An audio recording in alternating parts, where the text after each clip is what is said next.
Welcome everyone. My name is Andrea Aime. I work for GeoSolutions, an international company with offices in Italy and the United States. We offer services around a number of open source projects, of which we are typically core developers. And as a company, we believe in open source, open standards, and well, that's why we have this big presence at a conference like FOSS4G. Today, we are going to talk about Earth observation, so how to collect, search, display, and download Earth observation data using GeoServer. First step, search. The first thing that we need to know is how to find the raster data that we want. The primary search engine at this point is the STAC API community module. STAC API is an OpenAPI based OpenAPI features compatible implementation that allows to search for raster data.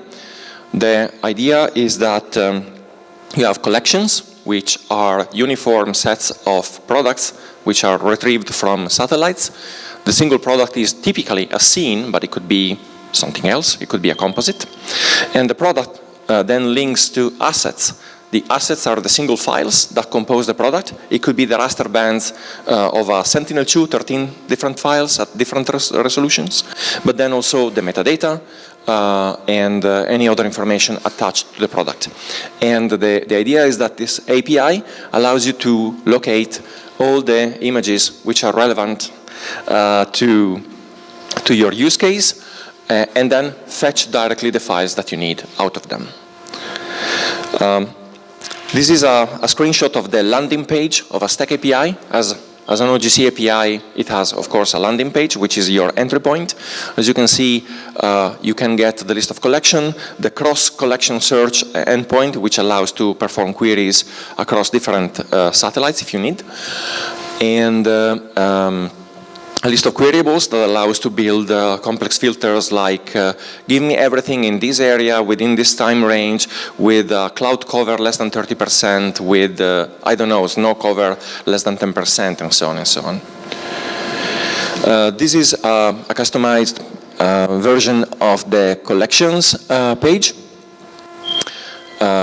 All of these HTML representation of the resources are customizable through templates, and this is what DLR came up with. DLR is the German space agency. This is the page for a single collection with all the details. These are items out of a collection. Items are the products, the single scenes, let's say, with, again, all the properties displayed. And this is an example of a single product page with all the links to the assets on the right, little viewer which allows to see where the asset is located, the preview with the thumbnail, and so on, and the ability to download the data in a variety of protocols. In addition to that, on top of the same database, we also offer OpenSearch for EO, which is a previous attempt by OGC to allow searching for satellite imagery in general. It was based on the OpenSearch specification, which was, well, a specification to do an open source, an open protocol search engine. So it was sort of Google for everyone. And on top of that, OGC created the OpenSearch Geo and Time specification, which allowed to search on space and time as well. And on top of that, OGC OpenSearch for EO was created. This is back in 2017. This is an example search that I'm doing. So give me everything on Sentinel-2 that has from 0 to 30 cloud cover. The output is typically RSS, so a little bit outdated, but since 2021 in GeoServer you can also get GeoJSON as an output. What I think is interesting when it comes to the OpenSearch for EO is its attention to linking to other OGC services like WMS, WMTS, WFS, WCS. So if you think about the STAC API, it's gearing towards letting you download the assets, the files directly, raw data, all of it. even if you maybe don't need all of the data in a particular scene. And instead, OpenSearch for EO was more geared towards giving you services to consume directly the imagery and eventually to decide what to download later. This doesn't mean that you cannot do it with STAC. As a OGC API, you can add whatever link you want to the output, so you could be linking to the capabilities document of OGC services and other OGC APIs to consume the data, but the focus is a little bit different. In both cases, there is a REST API to manage the search index, which is an administrative API, so we don't expose it to the end users, and it allows to create new collections, new layers out of collections, upload and destroy products and assets, and so on. Okay, let's say that we found the data that we want. How do we access the raster data? So as I said, STAC has the assets. OpenSearch can point to the raw package. Where can they be located? Well, a few options. With STAC, what goes as the most common scenario is to point to Cloud Optimized GeoTIFFs stored in blob stores like AWS S3, Google Storage, Azure Storage, and so on. But you could point to any random HTTP server as long as it supports range requests, or it could be the classic and tried and true file system. Already talked about COGs. They are, as I said, Cloud Optimized GeoTIFFs. We have two options in GeoServer: the COG plugin, which needs a COG structures and makes the best usage of its internals. But we also have an older S3 GeoTIFFs that can read from S3 any GeoTIFF, not just COG. Of course, it has a less performant approach, but it's interesting because it can read just any TIFF. So if you have a storage, or a larger storage of TIFFs already in S3, you don't have to reprocess them to make them COGs. The COG plugin instead, as I said, leverages the structure of the COG to make efficient requests and not just grab the part that are needed. Now, let's say that I also located the rasters that I want to make a map. In GeoServer, we have this plugin called Image Mosaic that can take several images located in space and time and prepare a mosaic out of them. The simplest approach to locate them is to have, a mosaic index, which in its simplest incarnation is a table that contains a location of the files, the footprint, and eventually time, elevation, and whatever other attribute you would like to use to do filtering. So it could contain cloud cover, snow cover, whatever. But in addition to that, we can have a call to a remote STAC API to be used as an index, and we allow to plug in whatever other index you might already have in-house. Some companies already have their own internal catalog. They want to use it directly, and it's possible. In terms of mosaicing, there's complete freedom.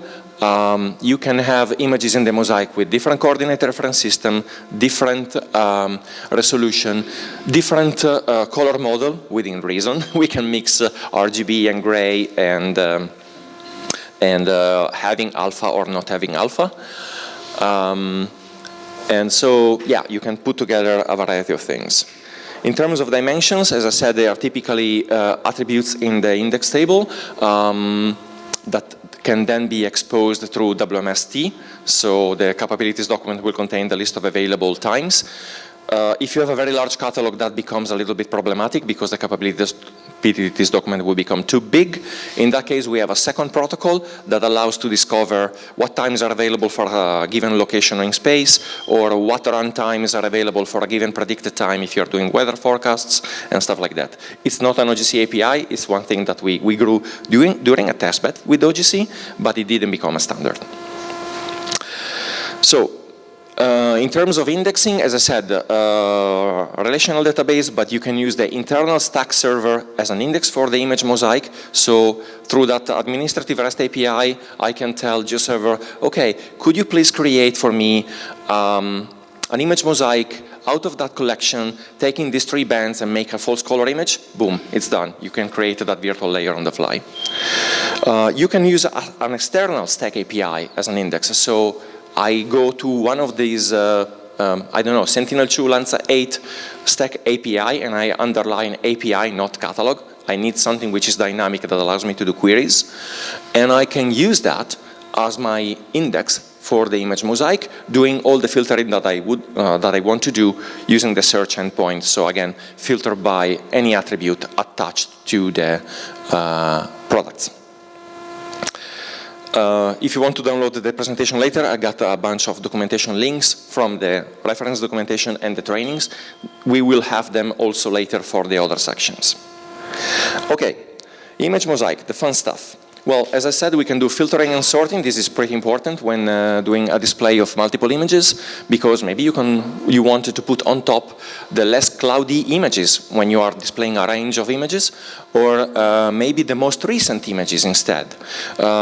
And of course, you can do filtering on the fly, as I mentioned already multiple times, grabbing a certain range of time, ensuring that you are getting a particular satellite, a particular cloud coverage, and so on.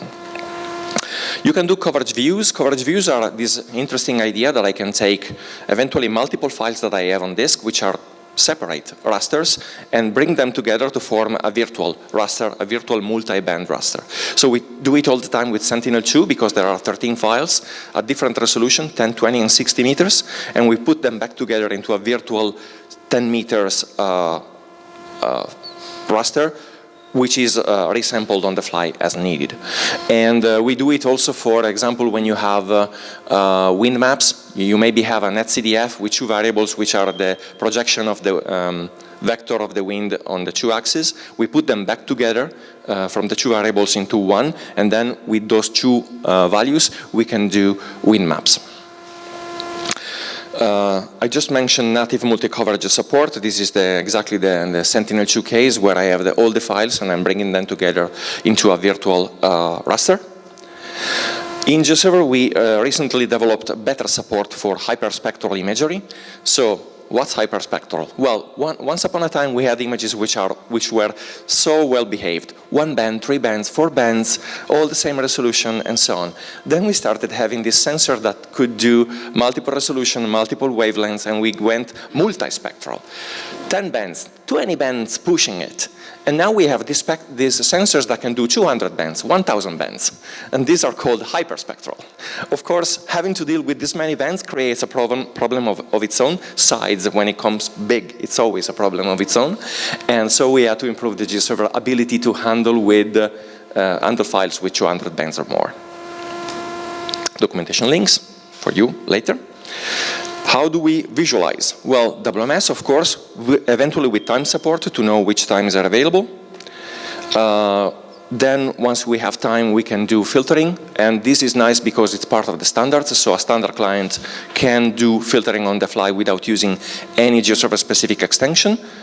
But if you need to, you can do SQL filter, which is a vendor parameter for GeoServer, which allows you to do on the rasters whatever kind of filtering you want. So you kind of continue from the search on OpenSearch or STAC to the visualization following the same filtering pattern.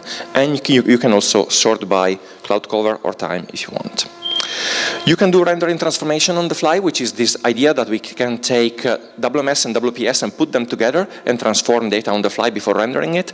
This is a use case where we are extracting ISO lines on the fly with the special optimization to make sure that the extraction is quick. This is one example. Here we have a few others: wind barbs, current arrows, raster algebra, in this case with GIFL. I take my Sentinel-2, take band 4 and 8. These indexes are zero-based, and compute NVI and display it on the fly. Compute whatever index you want once you have the 13 bands, and just stick it in the style. You don't have to pre-compute anything. Another set of links for you. Okay, let's say that you searched, you found, you displayed, you're happy. Now you want to grab the results. Download. First option, via WCS. This is the kind of the OGC classic way to do downloads. In GeoServer, we have an implementation of WCS 2.0. We also have 1.1 and 1.0, but do yourself a favor, use 2.0. It's so much easier to use. Or you can try to experiment with OGC API coverages, which is a community module. And the implementation of WCS 2.0 is rather complete. We offer a variety of extensions like reprojection, scaling, interpolation, various output formats, and whatnot. WCS 2.0 can describe the rasters in, well, 4D, space, time, eventual elevation if you have it, custom dimensions, so go beyond the 4 dimensions if you need to. And then again, you can apply the exact same vendor parameters that you had in WMS to perform a download which is specific to your use case. So again, you can control the stacking of the mosaic, you can control the contents of the mosaic, and get as raw data exactly the same data that was used to make the pretty map that you liked so much before. But there's a catch. WCS as a protocol is a synchronous protocol. You make an HTTP request with all the parameters, and then you sit and wait for the raster to come back. It works great for small extractions, let's say less than a minute of computation to generate the output TIFF or the output netCDF. Pushing it maybe 5 minutes, but then something, the browser, a router, a proxy, something in between will say, HTTP timeout, I'm sorry. And you don't get your download anymore. So you need something that can do asynchronous request and maybe do that massive extraction that might take 20 minutes or 2 days, I don't know. So in this case, we need asynchronous, and the only protocol right now in classic OGC services that can do asynchronous is web processing service. Web processing service is for spatial analysis, but really can do anything. If they invented WPS as the first protocol, they wouldn't have had to invent any other protocol because it can do literally anything. You can make a WPS process that makes you a coffee or order a pizza. It's literally just a remote procedure call. What it adds on top, which is interesting, is this idea that you can make asynchronous requests. So I say, submit my job, get back a link to check whether it's finished or not, check it periodically, polling, and then get the result when it's done. And with this, we have a dedicated process called WPS download, guess what? That can do large vector and large raster extractions. So you can submit your, give me all the images in that part of the United States at native resolution, and maybe you get a 25 gigabytes GeoTIFF compressed raster sometime later. Definitely not a minute later. But you can also do large render maps. So maybe you had that very nice and useful NDVI map that you wanted to download at full scale. 10 gigabytes NDVI at 2 meters resolution. Sure, there is another dedicated process which is called download map, which allows you to download the map that you are seeing in the browser at full scale. If you are not happy, well, you know, with Earth observation, you always have a time dimension. All the satellite images have a time attached, so it's kind of natural to do time travel using the user interface, but also time animation. So give me this time range, animate all the images that you have over time. And what you can do with the download animation process is to create a movie of the data, which again can take quite a bit of time to generate, but then you can download it at ease when it's done. And this is the end.